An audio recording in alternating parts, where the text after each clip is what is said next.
Hi, I'm Roberto Martinez and you're watching Toffee TV.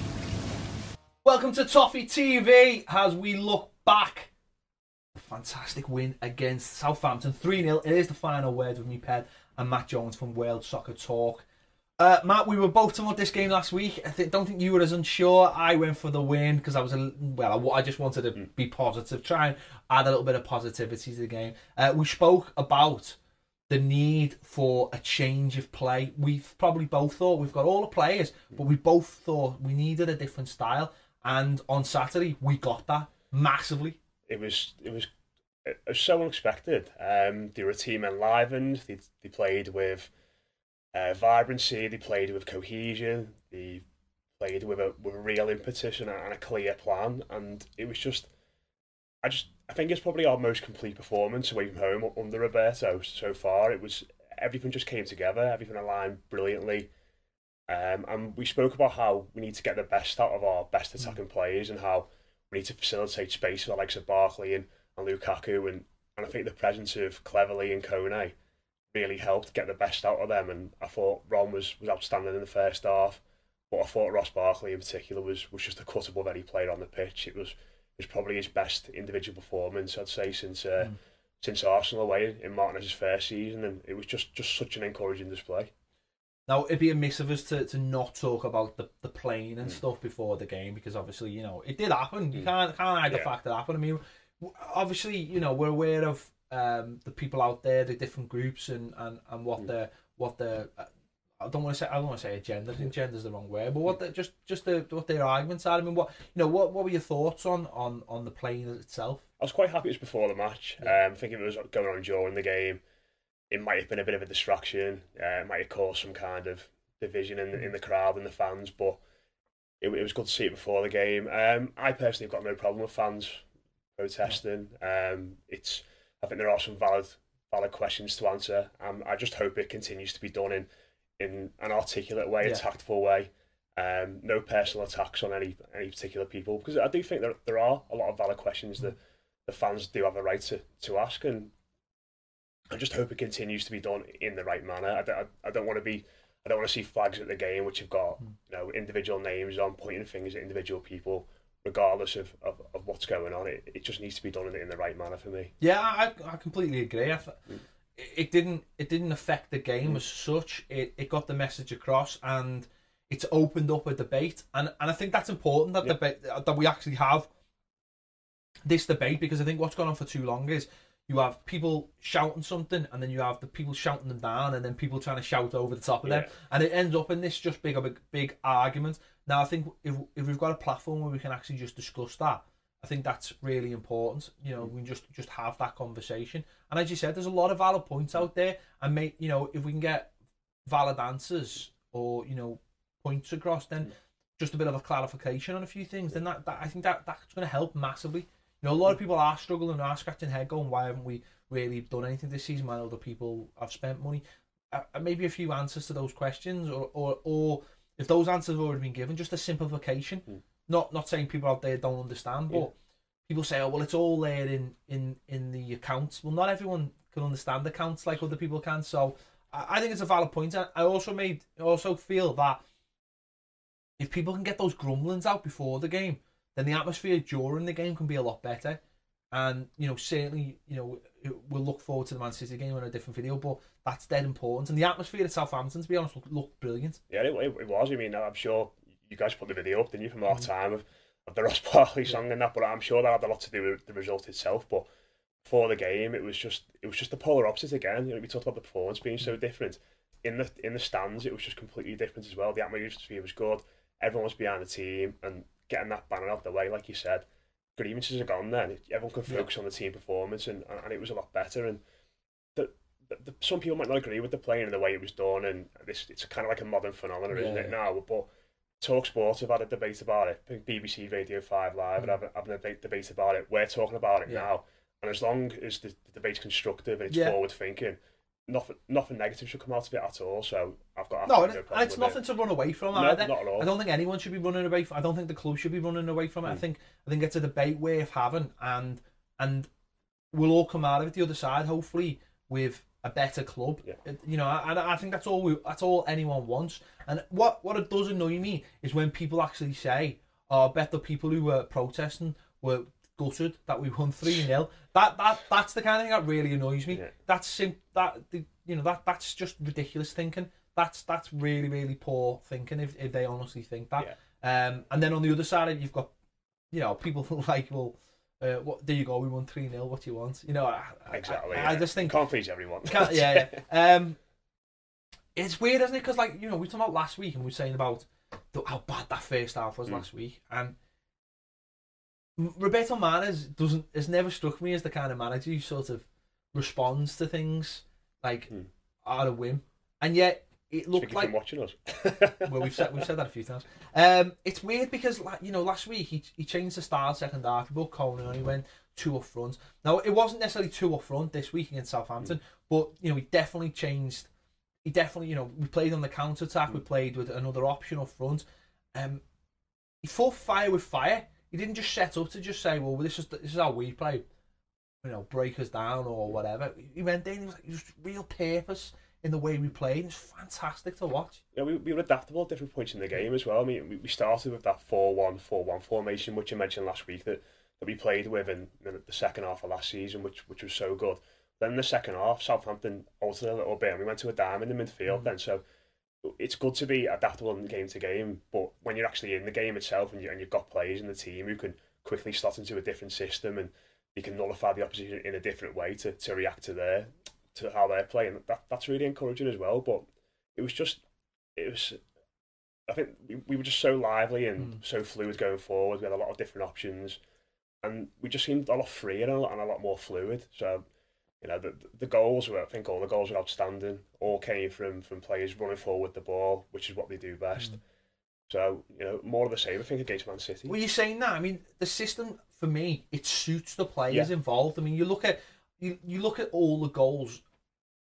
All our best players are running in the direction of the opposition goal. I mean, how many times can we say that? How many times have we said Ross Barkley is like running with the ball from side to side in areas of the pitch that he can't actually do anything? How many times have we said Romelu Lukaku, he's got his back to goal, his first touch is awful, and he's lost the ball? In this game, all you seen was Everton play streaming forward every opportunity. You look at the first goal, you know, Kone streaming forward on the right.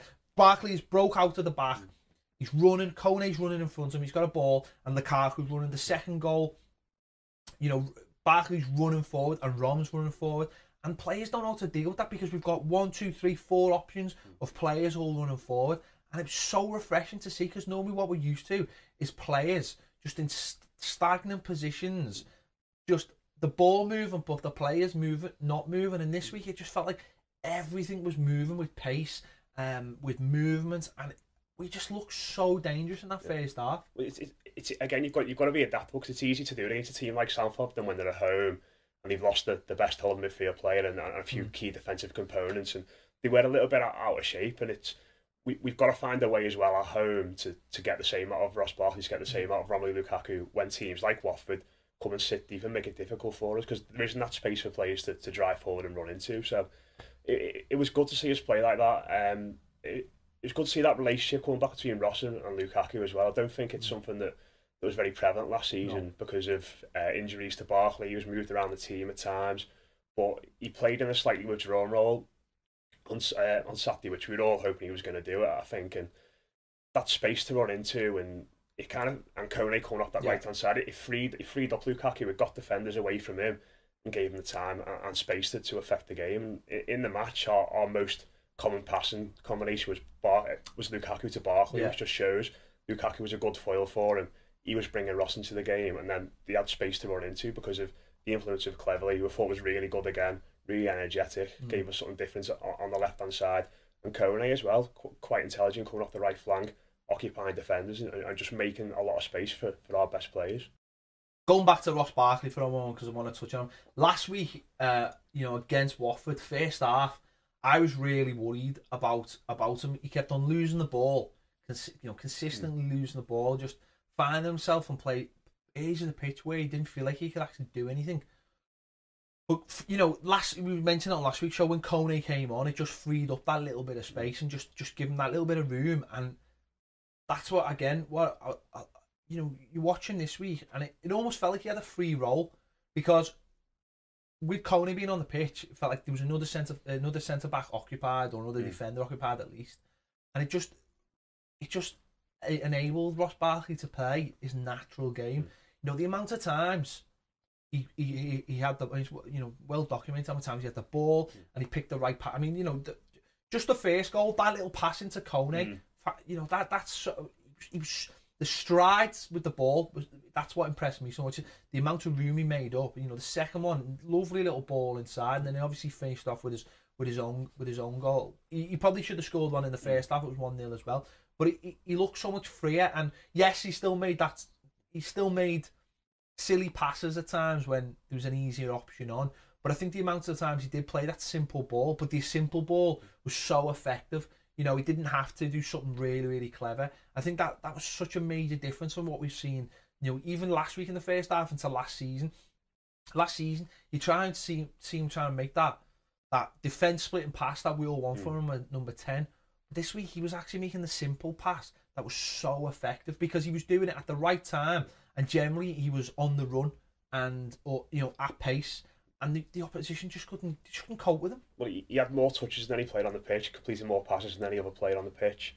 And sometimes I look at him and you think it's like having a Ferrari but no space to drive it in, and like in a traffic jam, because he can get the ball and he can go forward with it so well, looks so brilliant doing it. But then he runs into traffic and teams get cluttered. But I think you're right about some of his short, simple passes as well. And at times he was happy to wait for the right option, and he had his head up as well quite a lot of time, which I noticed on Saturday, which is something that you don't really see from him. He's usually a head down player.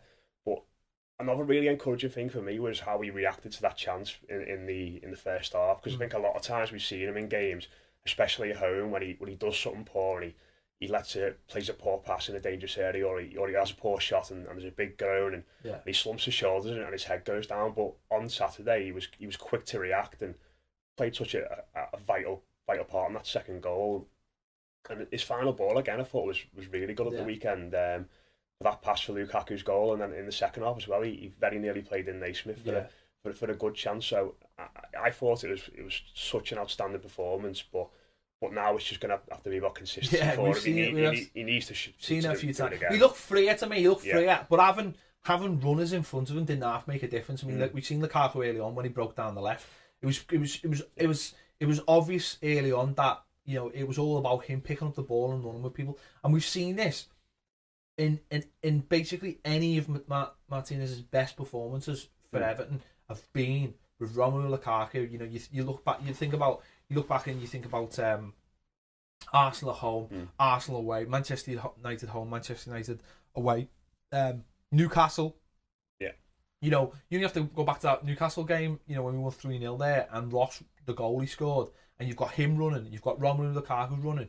The amount of times in the second half when we had De La Feu running, and it's so encouraging to when you've got players, and it's when we're at our best, and it makes you wonder why Roberto Martinez has persisted with playing a style of football that I think we're all not bored of, but I think we've taken it to the limit that we can. Okay, there'll be other times when we'll use it and it'll work, but playing on the counter attack just seems to be the effective way. And we've played against average teams, we've played against poor teams, and we've played against very, very good teams, and we've managed to beat them playing this way, because no one seems to be able to handle those players. Well, I think I said before the start of the season I was more confident about us playing Manchester City at home than I was about us playing Watford, because you just know that they're going to come and sit deep and are going to make it hard for us. And I've always maintained that, like you just said then, we're at our very best when we play on the counter attack. And when Aaron Lennon came to the team last year, he made a massive difference in that respect as well. And I think it's so much better to watch as well. And I think Barcelona are obviously that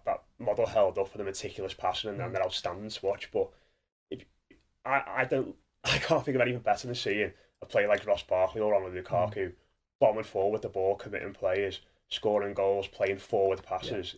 It's what the game should be about. But they've got to have those willing runners, haven't they, left to right? They've got to make a run and know that there's another player making a run down the channel to take that player away or take that extra defender. I mean, Ross Barkley can skip past defenders all day, but he can't skip past 2 or 3 at the same time. And that's why you need those willing runners. A name that you brought up just briefly before, who I was again impressed with, was Tom Cleverley. I thought His distribution is really good. You know, it's neat and tidy. But he's got. I'm trying to think of him. He's just disciplined. He's disciplined. We spoke about this last week as well.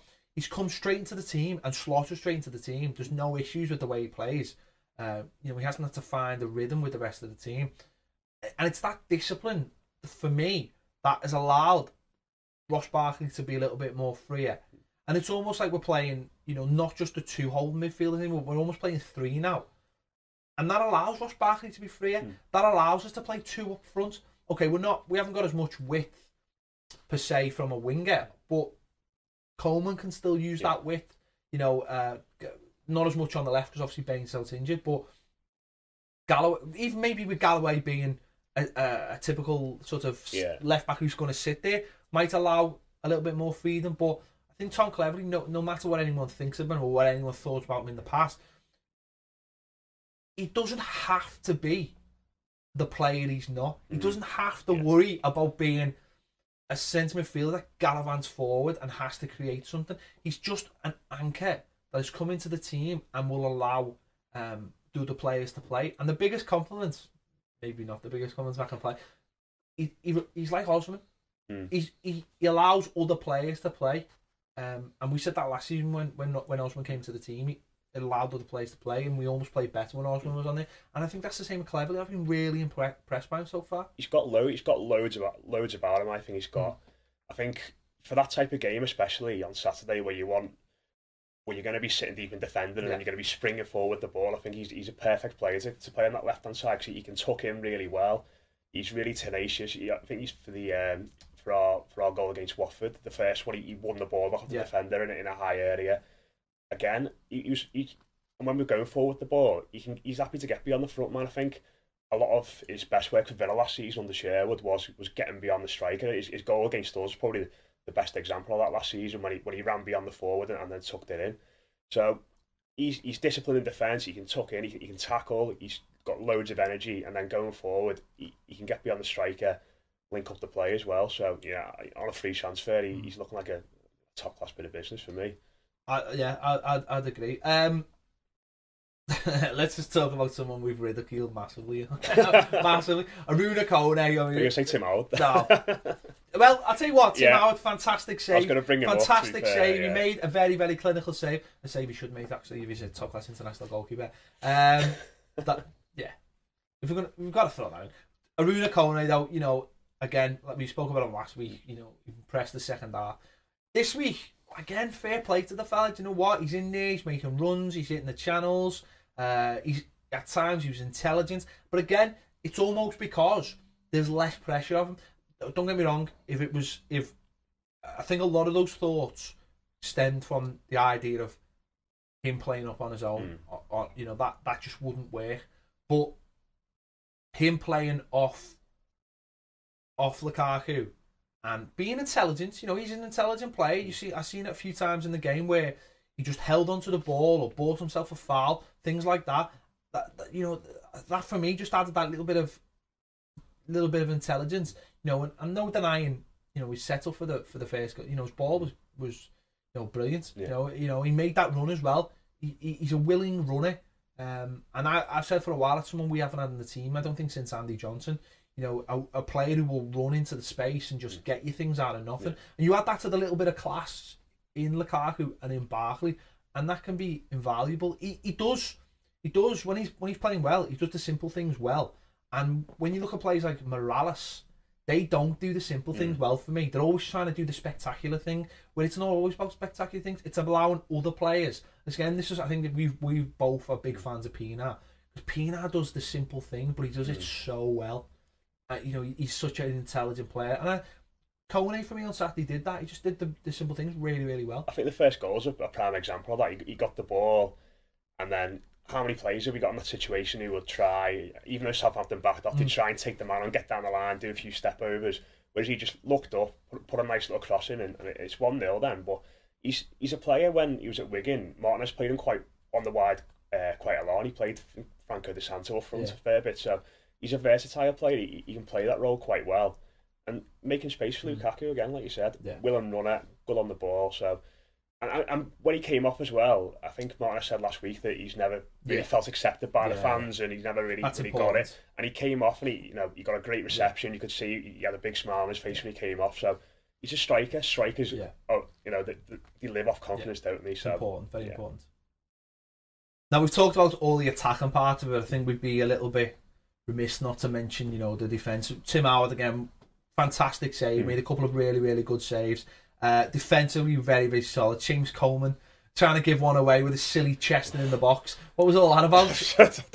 In the first half, he gave one away as well, so just get rid of it. Yeah, I think he needs to wake up a little bit. But there was a little bit more of that, just getting rid of it, being a little bit more direct. I thought Brendan Galloway, fantastic again at left back. He's nerveless. He doesn't seem to show any signs of nerves at all. The only thing that worries me, he's got this little thing where it's almost like he needs a sign, like a stop Forest sign. He did it last week because he's so left-footed.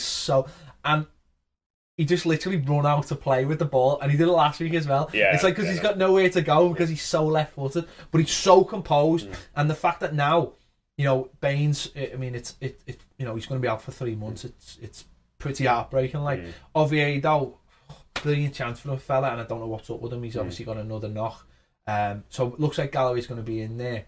And he's so composed, and he's a little bit of insurance as well because he's obviously very quick across the ground as well. Outstanding tackler as well. There's a couple in the second half at the weekend where he timed it brilliantly. But if we're going to play this counter-attacking style, it might not be too bad to have an out defender there, and someone who's quick and athletic and who can get back, and if the game does become a bit stressed. And also, I think he allows you to go to a 3. Yeah. But not like a traditional 3 where you're going to play the whole game, but just allows a time where that he can tuck in him and we can get a 3 at the back. And as you just said, it's not like Coleman's bombed down one wing and Baines is bombing down the other. If Coleman bombs down, then he'll tuck in, and then maybe Cleverly will tuck in, to the left, and I think that really helps.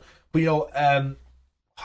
John Stones, let's just talk about him for a moment, right? Because he was just absolutely amazing. He was absolutely amazing. Everything he had to do was just perfect. And what I've noticed in both games is, for me, he's just gone up another level this season. He's on it. I know in pre-season there was times when he was give the ball away a couple of times or did silly things or whatever. But in both games, he's just on it from the start. I think it's a measure of the lad's temperament, isn't it? Because all the speculation about him, all the distractions, all the pressure on him going into the season, and talk about his price tag and stuff and all that rubbish. He could have easily been distracted and let his performance suffer. Look at the Gea. Exactly. Look at the Gea. He's a player. Lescott. We had the whole thing with the Lescott, but look at the Gea at the moment. The Gea is obviously once out at Manchester United, and it's ended with a manager not wanting to play him or whatever. His head's not right. Stones has come in and been immaculate in both games, and what makes it worse is he's got one of the most sort of it's literally the worst manager in the Premier League for doing this kind of thing. He's making it very, very public. Against the thing, I can't believe what Mourinho did against Man City by taking John Terry off. If that wasn't a clearer sign to this lad that he's desperate to sign him, I don't know what was. But he's just so composed, and you only have to see him during the game. And I think it was Ross's goal where he's down to the end and he's celebrating, and there's not even a tiny thing that lad is showing that he wants to leave the club. And at the end of the day, with the club coming out and saying he's not for sale, we're not going to sell him, it is only the player who could push this deal through. He's the only one. If he said, listen, I'm unhappy, I want to leave this way, he's the only one who could really do that. And to me, on Saturday, he showed absolutely zero signs that he wants to leave or there's any kind of, it's making him less professional. You take for given how good he is, really, and then you take a step back and think, this lad's 21. Yeah. He's playing centre half for the Premier League team week in, week out, and he made the mistake against Watford, fair enough, but going away from him against Southampton against someone like Pella, striking in form, big strong lad, and Mane playing alongside him as well, and he just dealt with it all easily. Didn't look like he broke sweat. And I think another thing I've noticed about him, he's becoming a lot more vocal as well at the back now. He seems to be leading by example. You can see him talking to Jack Yelkin and pushing the team up and organising the midfield, and that's something which Jack Yelkin's 33 today, isn't he? And eventually it's going to be the time. He's 32. You've put a year on. Is he 32? You sure? Yeah. Well, I mean, do you know what? Right, if Jack Yelkin couldn't play against Man City, I'd make Stones the captain. I'd make him the captain. I'd have no issues with that at all. Not Barry. You know, Barry. Not. I wouldn't have someone like Barry. I'd have Stones. That would be the message. The message would be, you're the captain. You're at the back. You're taking over from Jags, and that's you. You know, you can give the armband to people like Barry, and it's almost like a. You don't need to give the armband to people like Barry. You can give it to Stones, though. It's a message, you know, captain for the future. I mean, I don't know how long that future is going to be, but that's the message you're sending out to people, I think. And you know, if that was to, I hope it doesn't happen because I want Jags to play against City, but that would definitely be what. Because I just think I'd have no qualms about it. He's set up for it perfectly, you know. People talk about him learning off Terry and Kale. I think Jagielka's playing as well as any of them at the moment as well. I think since this year, 2015, he's been superb. Listen, the two of them are in there now. It's a steady back four. Okay, Galloway and Tim Howard seems to have got back his composure. You know, not as many star jumps out there. I'm sure there'll be a lot of people shouting us for that. But there's, you know, they do seem to be composed, and that's the main thing. And I've said it before, and I'll say it again. I've got no problem saying it in public. John Stones could go and sign for Barcelona. He could. He's that good. He's got everything that PK's got defensively, and also coming out the box with the ball. And defensively, he's got stuff that you see in Mascherano as well.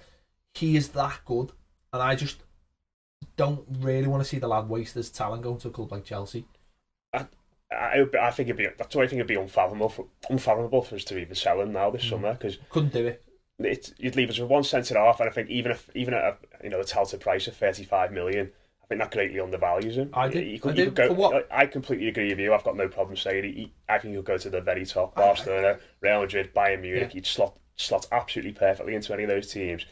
Maybe not immediately. In a couple of years, he'd be ready to take over like a top centre half. Then it's in his head. Yeah, there. exactly. It's up there. He's so composed.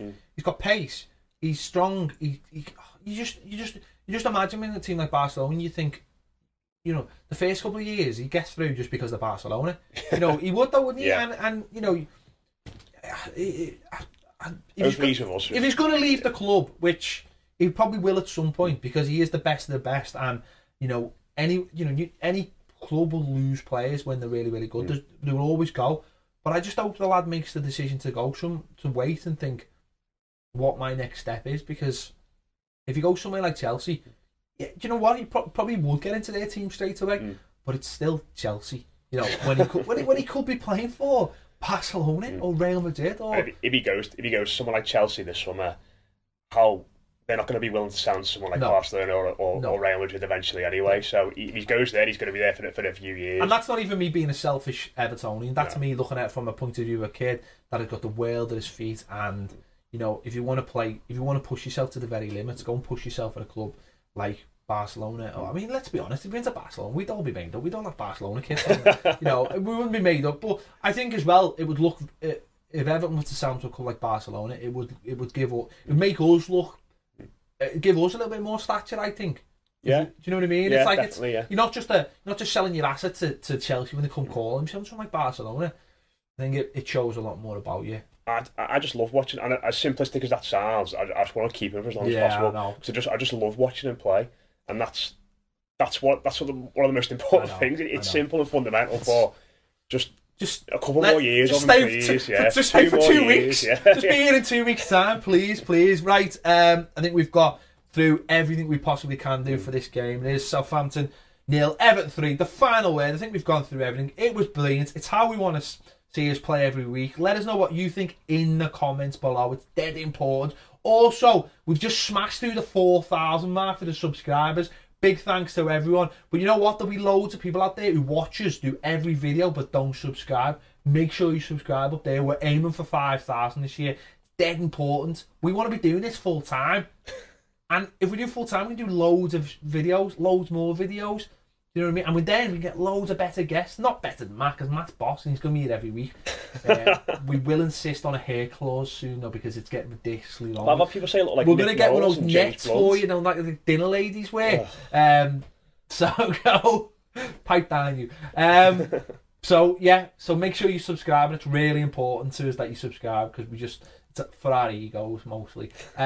So listen, we'll be back soon. We will be talking about the game against Manchester City on our next video. We'll see you then.